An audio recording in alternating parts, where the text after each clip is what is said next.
उपासक को चाहिए कि अपने गुरुदेव के दिए हुए नाम मंत्र में ही निष्ठा रखे।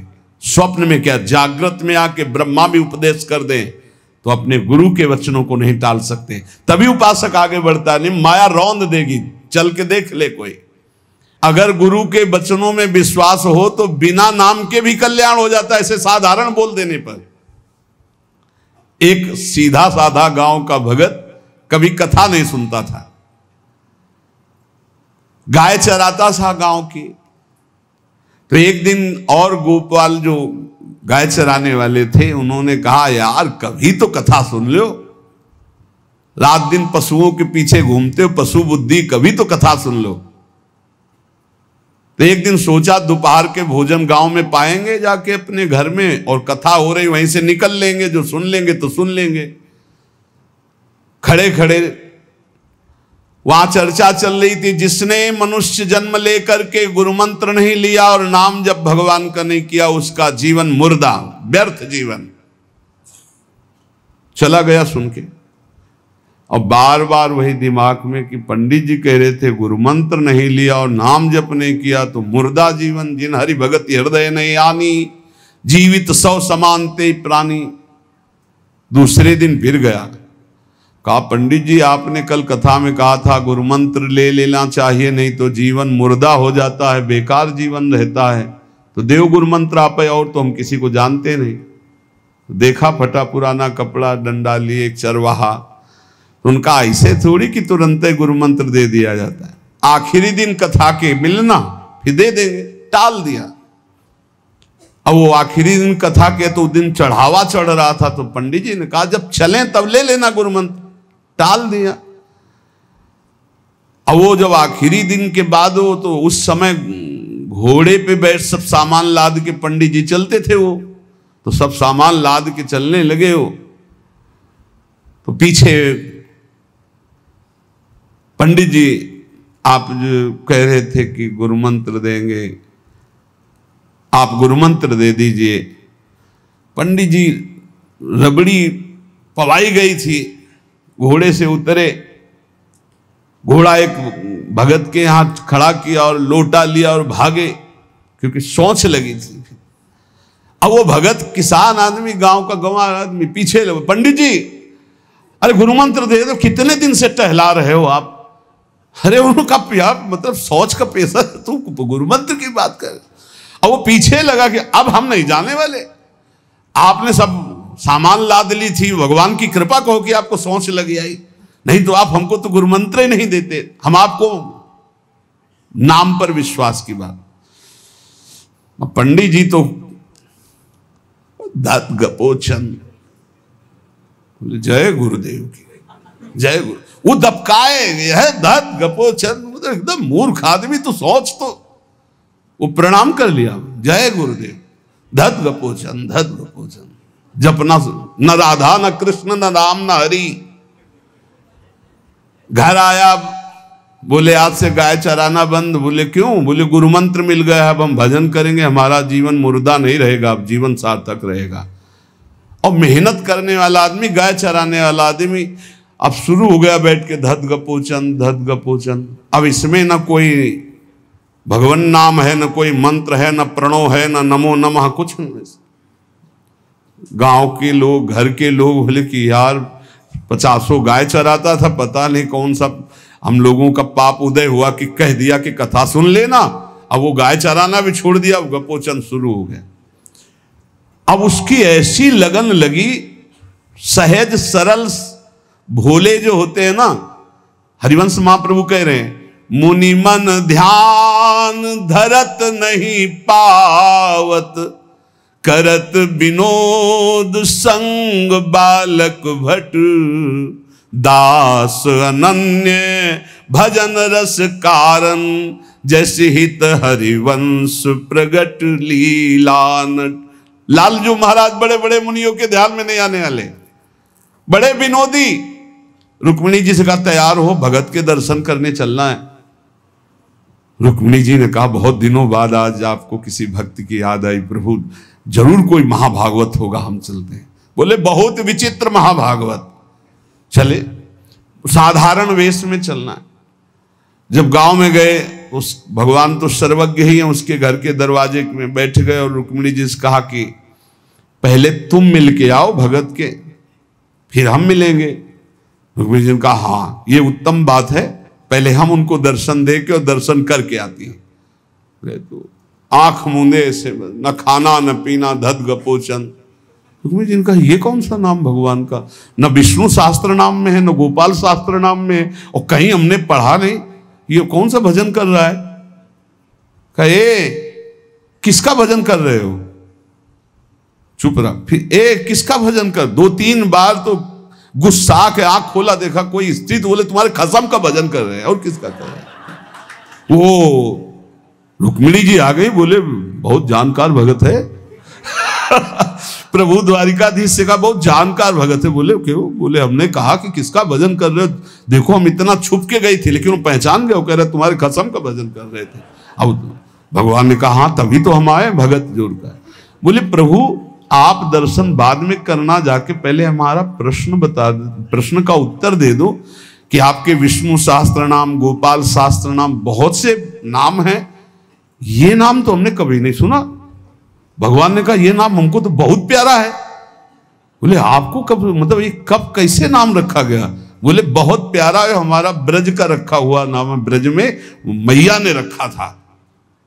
कैसे रखा था।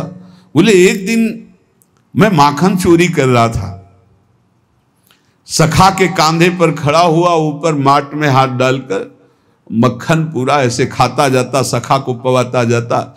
इतने में मैया और गोपी जन आ गई। एक कन्हैया ये क्या कर रहा है। अब हमने देखा कि फंस गए। हमने कहा कि मैया हमें बहुत भूख लगी थी और देखा कि इसमें चींटी चढ़ी हुई है, तो हम चींटी निकाल रहे थे। तो बोले चींटी कैसे निकाल लेते, यहां पूरा हाथ सना हुआ है तुम्हारा चींटी। बोले अरे भैया तू बावरी, जब चींटी को ऐसे निकालने करते वो अंदर चली जाती तो खबो खबो के निकाला, इसलिए ऐसा इतना हाथ हो। बोले यहाँ मुंह में भी जब तुम्हारे मक्खन लगा, एक मक्खी बार बार उड़ रही थी तो हम ऐसे मारा तो पूरा मुंह में मक्खन लगा। मैया ने कहा धत गपोचन। बोले ये उस समय का नाम रखा हुआ है, मेरा बाल गोविंद में जब मैया ने रखा था मक्खन चोरी के समय उस। अब आप विचार करके देखो, भगवान का साक्षात्कार गुरु वचनों पर विश्वास होने पर साधारण शब्द बोला तो भगवान तो सर्वलोक महेश्वर सर्वज्ञ, उनके सब अक्षर, जैसे हर अक्षर में आ विराजमान है, का खा गा घा आ, ऐसे ही सब अक्षरों में ब्रह्म विराजमान है। फिर राधा नाम तो स्वयं हरि जपते हैं, और राधा नाम तो परम प्रेममय है और बड़ा गुही है। विश्वास करके जब वो धदगपोचंद जपा तो रुक्मिणी द्वारिकाधीश भगवान दर्शन देने आ गए, और तुम विश्वास करके राधा राधा जपोगे तुम्हें नहीं प्राप्त हो जाएगा। अरे यही राधा स्वयं भगवान हरि जपते हैं। इसलिए पहला जीवन का चरम लक्ष्य भगवत प्रेम, भगवत प्राप्ति। दूसरा, हमारी बुद्धि केवल विचार करे तो श्यामा श्याम के ही विषय में, किसी व्यक्ति वस्तु स्थान का अगर हमारा चिंतन हो रहा, संबंध हो रहा, तो श्यामा श्याम के संबंध से हो। जैसे गोस्वामी तुलसीदास जी कहते, नाते नेह राम के मनियत सुहृद सुसेव्य जहां लो। अगर ऐसा नहीं तो फिर हर वस्तु व्यक्ति स्थान में एक आसक्ति है, वो बांध लेगी, आप श्यामा श्याम तक नहीं पहुंच पाएंगे। इसलिए बुद्धि का जरूरी है प्रिया प्रीतम में स्थित होना। अगर बुद्धि ये निश्चय कर ले कि परम सुख स्वरूप श्यामा श्याम ही हमारे हैं, हम श्यामा श्याम के हैं, सुख है तो श्यामा श्याम के नाम में, रूप में, लीला में, धाम में। अभी आपने सुना आनंद का तारतम्य। तीसरा, जो गुरुदेव ने नाम दिया इससे बढ़कर महत्व तो किसी नाम में नहीं होना चाहिए, किसी की निंदा नहीं। सब नाम हमारे प्रभु के हैं, पर हमारे लिए सर्वश्रेष्ठ नाम हो गया जो गुरु ने दिया है, जो मंत्र दिया, जो नाम दिया। एक एकांतिक में आए और बोले हम कुछ 2-4-6 महीने से हम आपके शिष्य हैं, मंत्र ले लिया है। स्वप्न में एक महात्मा आए और उन्होंने हमको और मंत्र दिया है। तो अब तो हम समस्या में फंस गए कि आपका दिया गुरु मंत्र जपें या स्वप्न में कोई और महात्मा आए थे उनका दिया जपें, क्या करना चाहिए? हमने कहा तस्मात् शास्त्रम प्रमाणम। जब सप्त ऋषि जी आए, स्वप्न में नहीं, सीधे साक्षात आए पार्वती जी के पास और कहा ये किसके लिए तपस्या कर रहे हो? महादेव जी के लिए। महादेव जी में क्या है, चलो हम तुम्हें भगवान नारायण को पति रूप में, भगवान विष्णु वैकुंठाधिपति अपार वैभव उनको। तो जो माता जी ने बात कही पार्वती मैया ने, वही बात पकड़नी है। उन्होंने कहा तजऊ न नारद कर उपदेशु, आप कहें सतबार महेशु। सप्तऋषियों, अपने गुरुदेव नारद जी के उपदेश का मैं कभी त्याग नहीं कर सकती, चाहे स्वयं इष्ट देव भगवान शंकर आकर सैकड़ों बार कहें तो भी। तजऊ न नारद कर उपदेशु, आप कहें सत बार महेशु। कोटि जन्म लगी रगर हमारी, बरों संभुनता रहूं कुंवारी। करोड़ जन्म लूंगी, हर बार अपने गुरुदेव के दिए हुए मंत्र का अनुष्ठान करूंगी और देवाधिदेव महादेव को पति रूप में वरण करूंगी, अन्यथा कुंवारी रहूंगी। बहुत सी कन्याएं और बहुत से वर हैं, आपको ब्याह कराने का शौक है तो आप जाइए, लेकिन मैं पर्वत से प्रकट हुई हूं, हिमालय से, मैं अडिग हूं अपने गुरुदेव के वचन में। तो यहां कह रहे चौथा, समस्त इंद्रियां भोग विलास के लिए लालायित रहती हैं, सबकी। अब इनको भोग देना भी है, बिना भोग के, बिना विषय के जीवित नहीं रह सकते। शरीर चलाना है, सेवा धर्म पूर्ति करनी है, पानी पीना भी विषय है, अन्न पाना भी विषय है, देखना भी विषय है, सुनना भी विषय है, सब विषय के अंतर्गत आता है। तो यहां अपनी इंद्रियों से जो विषय ग्रहण करना है वो भागवतिक करना है। जैसे हमें पानी पीना है तो प्रभु को अर्पित करके राधा वल्लभ लाल की जय, और फिर भावना करो हृदय में प्रभु विराजमान है, जलपान कर। भोजन भोग अर्पित किया, भगवत स्वरूप प्रसाद, हम प्रसाद पा रहे हैं। वस्त्र प्रसादी, सुनना भगवत विषय, देखना भगवत भाव, बोलना भगवत संबंध से। हर इंद्रियों के विषय को हमें भगवत संबंध से युक्त कर लेना है। यदि भगवत प्राप्ति करनी है, भगवत प्रेम प्राप्त करना है, तो पहला चरम लक्ष्य, मुझे इसी जन्म में भगवत प्राप्ति करनी, भगवत प्रेम प्राप्त करना है। दूसरा बुद्धि का पूर्ण समर्पण अपने आराध्य देव श्यामा श्याम में। तीसरा गुरु प्रदत्त नाम रूप लीला गुण सेवा उपासना सांगोपांग गुरु प्रदत्त। चौथा समस्त इंद्रियां भगवत संबंध से युक्त। पांचवा जीव का चिंतन प्रत्येक क्षण पदार्थ, व्यक्ति, परिस्थिति, विचार भोगों के, क्रियाओं के, संबंधियों के, जहां जहां जाए वहां से हटाकर अपने लक्ष्य श्यामा श्याम में लगाओ, या जहां जहां जाए वहां प्रिया प्रीतम की भावना करो। जीवन का प्रत्येक पल किसी व्यक्ति के विचार में, वस्तु के विचार में, स्थान के विचार में, भोग विचार में, जहां जहां जाए वहां से हटाकर श्यामा श्याम में लगाओ, या जहां जहां जाए वहां श्यामा श्याम को देखो। छठवां, चित्त की एक एक वृत्ति से तुम्हारे आराध्य देव कभी हटने ना पावे। बड़ी उत्तम स्थिति होती उस उपासक की, एक एक वृत्ति भगवदाकार करनी है। जैसे समुद्र में करोड़ों तरंगे, ऐसे चित्त में लाखों करोड़ों वृत्तियां, हर वृत्ति भगवदाकार। गोपी जनों की थी, विक्रेतु कामा खिल गोप कन्या मुरारी पादार्पित चित्त वृत्ति, दध्यादिकम मोह वशादवोचद गोविंद दामोदर माधवेति। कैसी स्थिति?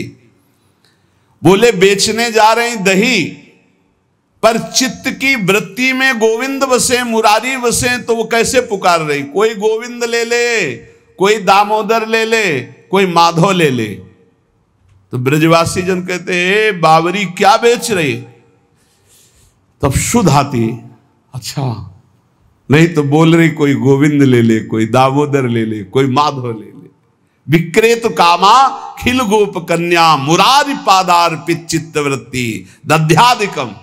बेचना है दही और बोल रही कोई गोविंद ले ले, दामोदर ले ले, माधव ले ले। चित्त की एक एक वृत्ति श्यामा श्याम में अर्पित। सातवां, कहीं भी आसक्ति न हो, सारी की सारी आसक्ति, सारी की सारी ममता केवल एक युगल सरकार में। बहुत सुख मिलता है, अपार सुख मिलता है।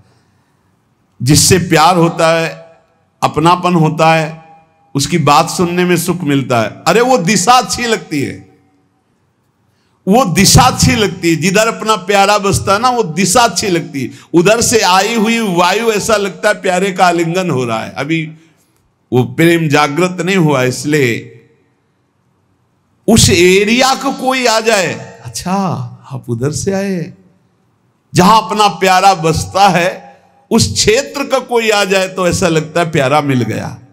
उधर की वायु आ जाए तो प्यारा है।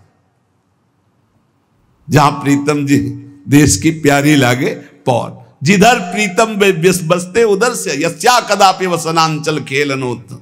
जिधर हमारी प्यारी जो प्यारे जो, नाम में अपार सुख तब अनुभव आएगा जब आसक्ति हो जाएगी।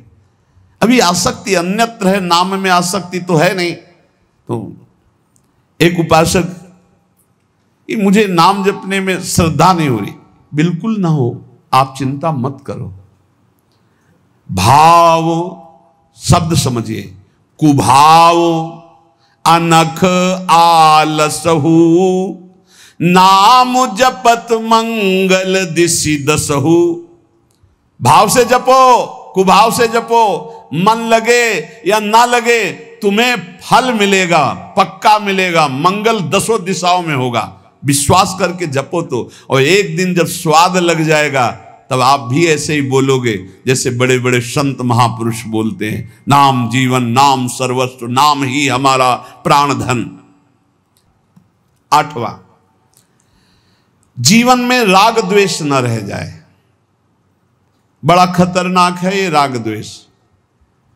अगर किसी से राग है तो बड़ा सूक्ष्म होता है राग का धागा, और वो जब हमारे ऊपर संकट आएगी, विपत्ति आएगी, या तो वो धागा दिखाई देता कि अभी वो है ना। द्रौपदी जी को पहले श्री कृष्ण याद नहीं आए, 5 महारथी पति है अतिरथी, वो याद आए, फिर भीष्मादि याद आए, फिर अपनी भुजाओं का बल, फिर दांतों का बल, और जब निर्बल तब महाबल। सुनेरी मैंने निर्बल के बल राम, महाबल प्रभु श्री कृष्ण का तब जागृत हुआ। ये राग बहुत खतरनाक है, किसी से राग ना करें। यही राग जब प्रियालाल के चरणों में अर्पित हो जाता है तो अनुराग कहलाता है। जब शरीर भोग, शरीर संबंधी, यही बहुत फंसाव वाला जन्म मरण चक्र का मूल यही राग है। और जब इसमें बाधा पड़ती तो द्वेष हो जाता है। द्वेष बहुत खतरनाक है। भजन कर रहे हैं, कई वर्ष पहले किसी ने कुछ कहा, याद आ गया और जलने लगा हृदय। उसकी पूरी सामने झांकी है, भजन कर रहे प्रभु का, और झांकी है उस द्वेष जिससे हुआ है, और हृदय जलने लगा। या कभी वो सामने पड़ गया तो देखकर जल। द्वेष ना होने पावे, अजात शत्रु ते सदा। भक्त अजात शत्रु होता, एक भी पूरा सृष्टि में शत्रु ना होने पावे। 9वां, प्रत्येक परिस्थिति में अपने आराध्य देव के द्वारा दिया गया मंगल विधान है ऐसा मानना। एक बार हमने सुना था, उस समय किडनी का रोग प्रकाशित नहीं हुआ था, कि असाध्य रोग भगवान की विशेष कृपा से प्राप्त होता है। तो साधन पर उस समय जोर था, तो डर लगा कि असाध्य रोग कृपा कैसे हो सकती है, ना साधन में बैठ सकते हैं, पीड़ा रहती होगी तो भजन भी नहीं हो सकता, तो ये कृपा कैसे हो सकती है? असाध्य रोग। लेकिन सच्ची आपसे कहते हैं, साधना हो रही थी भगवत मार्ग में जैसा कुछ, लेकिन शरणागति में कमी थी, क्योंकि साधन पक्ष में विश्वास बहुत जोर का था। शास्त्र प्रमाणित साधन के बल से भगवत प्राप्ति पर विश्वास हमें था। कृपा शब्द का हमारा कोई परिचय नहीं था, कृपा शब्द से हमारा कोई परिचय नहीं था। पक्का समझ लीजिए, क्या कृपा शब्द, ये तो शब्द ही नहीं था, बस साधन शब्द से परिचय था। अपनी इंद्रियों को बस में करो, मन का निग्रह करो और भगवान का निरंतर भजन करके परम पद प्राप्त करो। हर समय अपने साधन में लगे रहो।